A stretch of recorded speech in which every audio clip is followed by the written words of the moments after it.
Au cours des dernières semaines, après l'élimination par Israël d'un leader du Hezbollah et d'un leader du Hamas pendant l'investiture du président iranien, le monde attend une réponse de la part de l'Iran. Tant le guide suprême de l'Iran que le leader du Hezbollah ont promis une riposte significative et le groupe d'alliés de l'Iran, connu sous le nom d'Axe de la Résistance, a également indiqué qu'une réponse était en préparation. Malgré les attentes et les menaces déclarées, cette riposte ne s'est pas encore concrétisée. Il est important d'analyser les raisons de cette absence de réponse et de se demander si l'attaque promise se réalisera vraiment. Ce scénario soulève des questions cruciales sur la stratégie de l'Iran et de ses alliés, ainsi que sur les raisons possibles du retard dans l'exécution de cette riposte. N'oubliez pas de vous abonner à notre nouvelle chaîne pour accéder à des analyses approfondies sur les événements de la fin des temps liés à l'univers géopolitique. La réponse à ces questions est assez claire. Le leader du Hezbollah, Hassan Nasrallah, a affirmé qu'Israël avait été extrêmement efficace dans ses attaques, éliminant des leaders importants directement sur les territoires ennemis où ils étaient censés être en sécurité. Un exemple en est un leader du Hamas, réalisé en plein cœur de l'Iran, au cours d'une opération précise, sans causer de dommages collatéraux. Cette opération a été significative car elle a montré la capacité d'Israël à atteindre des cibles stratégiques avec précision, même en territoire ennemi et sous la protection du gouvernement iranien. L'absence de dommages collatéraux a renforcé encore plus le succès de l'opération, mettant en lumière le pouvoir de dissuasion d'Israël. Nasrallah a reconnu que cette situation avait placé l'Iran dans une position difficile. L'Iran se trouve désormais dans l'obligation de répondre à Israël pour ne pas sembler faible ou incapable. Sans riposte, l'Iran pourrait être perçu comme incapable de protéger ses alliés sur son propre territoire, ce qui compromettrait son image auprès de sa population et de la communauté internationale.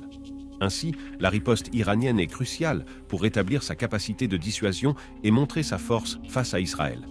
Rétablir la dissuasion ou la capacité de dissuasion est essentiel pour l'Iran en ce moment. La dissuasion, ou déterrence, consiste à inspirer la peur en Israël, afin qu'il réfléchisse à 2 fois avant de réaliser des actions similaires à l'avenir.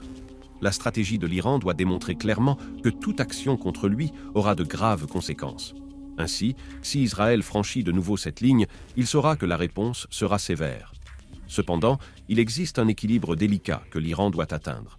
Le contre-attaque doit être suffisamment forte pour rétablir la dissuasion, mais elle ne doit pas être si extrême qu'elle provoque une guerre à grande échelle impliquant d'autres puissances, en particulier les États-Unis, la plus grande force militaire du monde. Le régime iranien ne souhaite pas un affrontement total, car cela ouvrirait la voie à la chute du régime lui-même et conduirait à un conflit sans limite, dans lequel l'Iran est militairement inférieur. Il est donc nécessaire de trouver une réponse significative, mais qui n'entraîne pas une escalade qui impliquerait d'autres pays dans le conflit. Cet équilibre est extrêmement complexe. D'une part, l'Iran doit montrer sa force pour éviter qu'Israël ne se sente en position de supériorité et continue d'agir en toute impunité. D'autre part, une réponse excessive pourrait conduire à une guerre plus large avec des conséquences dévastatrices pour l'Iran lui-même et pour la stabilité régionale. Dans le contexte actuel de tensions au Moyen-Orient, une nouvelle attaque de la part de l'Iran, semblable à celle que nous avons vue récemment, pourrait déclencher une réponse coordonnée par une coalition de pays dirigée par les États-Unis, incluant la participation de nations arabes comme la Jordanie aux côtés d'Israël. Cependant, une attaque de cette ampleur, si elle se limite à des actions mineures comme le lancement de drones, serait difficilement suffisante pour dissuader l'Iran de ses objectifs. Ce que l'on peut attendre donc, c'est quelque chose de plus significatif, qui, inévitablement, pourrait conduire à un conflit à grande échelle. Mais quelles seraient les conséquences d'une guerre plus large pour l'Iran? Les implications sont profondes. Premièrement, il existe un risque que le régime iranien, au milieu d'un conflit prolongé, puisse être renversé. Pour toute dictature, la perte de pouvoir est la plus grande des craintes, et s'engager dans une guerre de grande envergure avec Israël et ses alliés occidentaux pourrait précipiter ce scénario. De plus, il y a le facteur critique du programme nucléaire iranien. Si l'Iran est sur le point d'atteindre la capacité de construire une bombe atomique, déclencher une guerre à ce moment précis pourrait fournir à Israël le prétexte idéal pour lancer une attaque préventive contre les installations nucléaires iraniennes.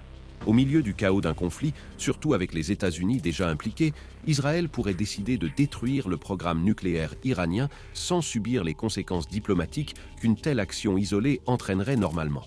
Ainsi, avant toute action, l'Iran doit soigneusement peser les répercussions possibles de l'engagement dans un affrontement direct. Une guerre plus vaste ne menace pas seulement la stabilité du régime, mais met également en péril ses avancées nucléaires, quelque chose que l'Iran ne souhaite certainement pas compromettre. Dans le contexte actuel de tensions au Moyen-Orient, Israël a démontré sa capacité militaire à faire face à l'Iran et à son programme nucléaire. Bien qu'il y ait des débats sur la capacité d'Israël à mener une telle attaque de manière indépendante, la possibilité d'une guerre plus large avec l'Iran changerait complètement cette équation, surtout avec les États-Unis déjà impliqués dans le conflit. L'Iran, pour sa part, se trouve dans une position compliquée. La justification actuelle du pays est d'attendre un éventuel cessez-le-feu entre Israël et le Hamas, ce qui semble improbable étant donné les exigences incompatibles des deux parties. Tout cessez-le-feu qui pourrait émerger serait fragile et temporaire, et cette stratégie de l'Iran pourrait être vue comme une tentative d'éviter un affrontement direct, mais avec peu d'options restantes. Dans le contexte actuel, Israël fait face à une situation délicate, impliquant l'Iran et le Hezbollah, un groupe soutenu par le gouvernement iranien. Face à l'escalade des tensions, Israël pourrait être contraint de faire pression sur l'Iran en ce qui concerne son alliance avec le Hamas. Si l'Iran ne parvient pas à conclure un accord avec le Hamas, sa capacité de réponse est compromise, ce qui soulève la question. Comment l'Iran réagirait-il? Quelle serait sa stratégie? Le Hezbollah, situé au nord d'Israël et au sud du Liban, a été un acteur agressif depuis le début de l'affrontement entre Israël et le Hamas en octobre. Plus de 140 000 Israéliens ont été déplacés de leur foyer dans le nord du pays, tout comme un nombre similaire de personnes dans le sud du Liban. Israël ne peut pas continuer à coexister avec les actions hostiles du Hezbollah. Si le Hezbollah ne cesse pas ses activités, il est probable qu'Israël prenne des mesures pour rétablir sa sécurité et sa souveraineté en protégeant ses citoyens. Avec la population et le gouvernement israélien de plus en plus préoccupés par la menace du Hezbollah, une attaque préventive de la part d'Israël pourrait devenir inévitable. Dans ce contexte, le Hezbollah, l'un des bras les plus puissants de l'axe de résistance de l'Iran, pourrait sortir affaibli d'un affrontement direct.